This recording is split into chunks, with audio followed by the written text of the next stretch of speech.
In this session, we're going to focus on percussion. Percussion is a technique discovered fairly recently by Leopold Owenbrugger. The story is that he was an innkeeper's son and he watched his father tapping on casks of wine to see how much wine was left. And from that, when he became a physician in the late 1700s, he discovered percussion. And everything we know about percussion, he described. He used an instrument that they laid on the chest and a tiny hammer. In fact, the present-day knee hammer has its genesis from that instrument. But we've found that we percuss much better when our finger is the pleximeter and our other hand is the hammer.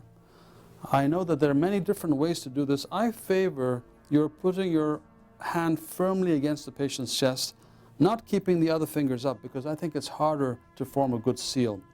So push the fingers in, seated nicely in the intercostal spaces, and you're trying to aim for the middle of this phalanx, and it's important to keep your fingernails short in order to percuss successfully. Your wrist must be loose, and if you get all these things going, you will have a nice percussion stroke that will serve you very well.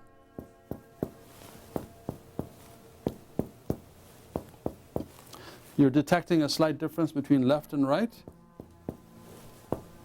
And that is quite normal. That is the area of superficial cardiac dullness. And now we're going to go over the surface anatomy of the right side of the lung. Because if you think about it, there's no point in percussing and encountering an abnormality, dullness, say, if you don't know the normal anatomical boundaries and don't know if that's liver or lung. So I'm going to point out some of the surface markings and I'm going to draw them for you. If you were to put your finger in the suprasternal notch and bring your hand down, you would encounter the angle of Louis. It's a very important landmark. This is the suprasternal notch, because lots of exciting things happen there. It's the level of the right atrium, the trachea bifurcates, the thoracic duct crosses over, the azygos vein joins, it's the lower border of T4. And for us, it's very helpful because the second rib joins right there, and therefore the space right below it is the second intercostal space. Now, in percussing on the right side, we must be conscious of the location of the major fissure, because the major fissure will divide things into the upper and lower lobes and the minor fissure. And I'm going to show you an easy way to do that without having to remember too many landmarks and so on. So let me demonstrate by having Jeff turn around for me a second. Now, this is the medial edge of Jeff's scapula with his arm at his side.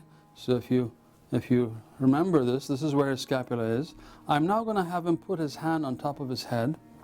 And a really exciting thing happens is the moment he puts his hand on his head, the lower border of the scapula becomes a wonderful landmark for the major fissure. So this is the lower border of the scapula.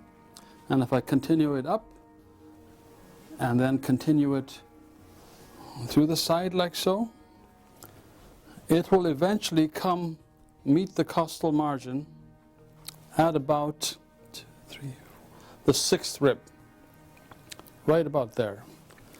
And the median fissure, or the horizontal fissure, is found by drawing a line from the fourth rib. And if you follow that line, it eventually intersects with the other line. And as you can see, the axilla is the only place where you can see all three lobes of the lung: upper lobe, middle lobe, lower lobe. When you're examining the patient from the back, you're largely dealing with lower lobe with a little smidgen of upper lobe. And when you examine the patient from the front, you're mostly seeing upper lobe with a little silver of the middle lobe and a tiny silver of the lower lobe. In percussing the right side, it's terribly important again to know where the liver is, and especially to know the upper border of liver dullness, because the liver is here. It is dull when you percuss over it. You need to know the upper border so that you can say any dullness above that is fluid or consolidation. And the magic numbers to remember are 5, 7, 9. 5, 7, 9. The fifth rib in the midclavicular line. So here's the second rib, third, fourth, fifth. Right about there's the fifth rib in the midclavicular line. The seventh rib in the mid-axillary line, I'm going to turn Jeff a little bit and have you put your hand on your head. And I'm going to find my landmark again.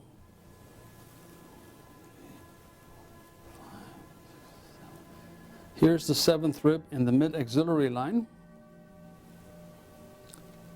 And the ninth rib, if I can turn you all the way, put your hand down. The ninth rib in the mid-scapular line, the ninth rib, which is about there. So remember the magic numbers 5, 7, 9, representing the mid-clavicular line, the mid-axillary line, the mid-scapular line. If you have dullness below that, that's normal, that's liver. If you have dullness above that, especially if it's considerably above that, it's quite abnormal. In percussing the left side of the chest, it's really quite different from the right side. On the right side, you have the solid organ of the liver to contrast its dullness with the resonance of the lung. On the left side, there's a slightly different situation.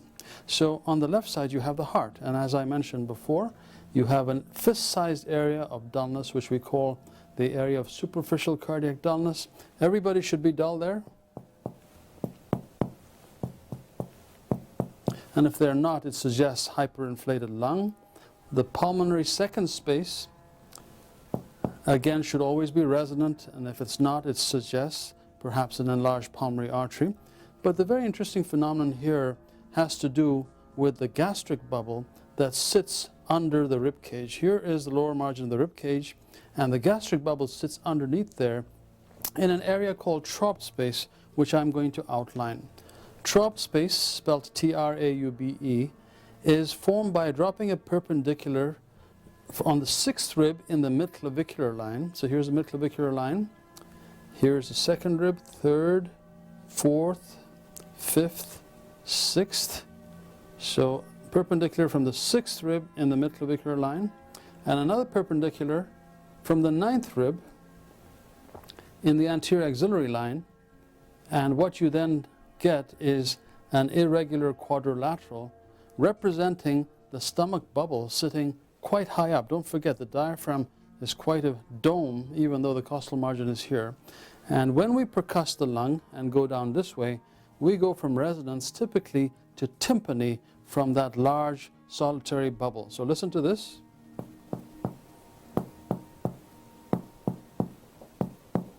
You hear how it became a much fuller, boxy sound, unlike this sound. And that represents the stomach bubble.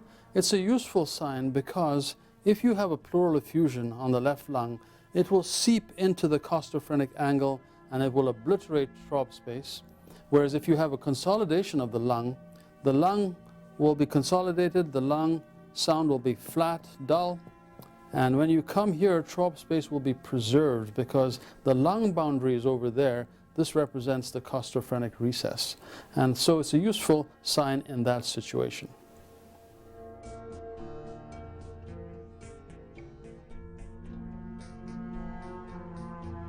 The preceding program is copyrighted by the Board of Trustees of the Leland Stanford Junior University.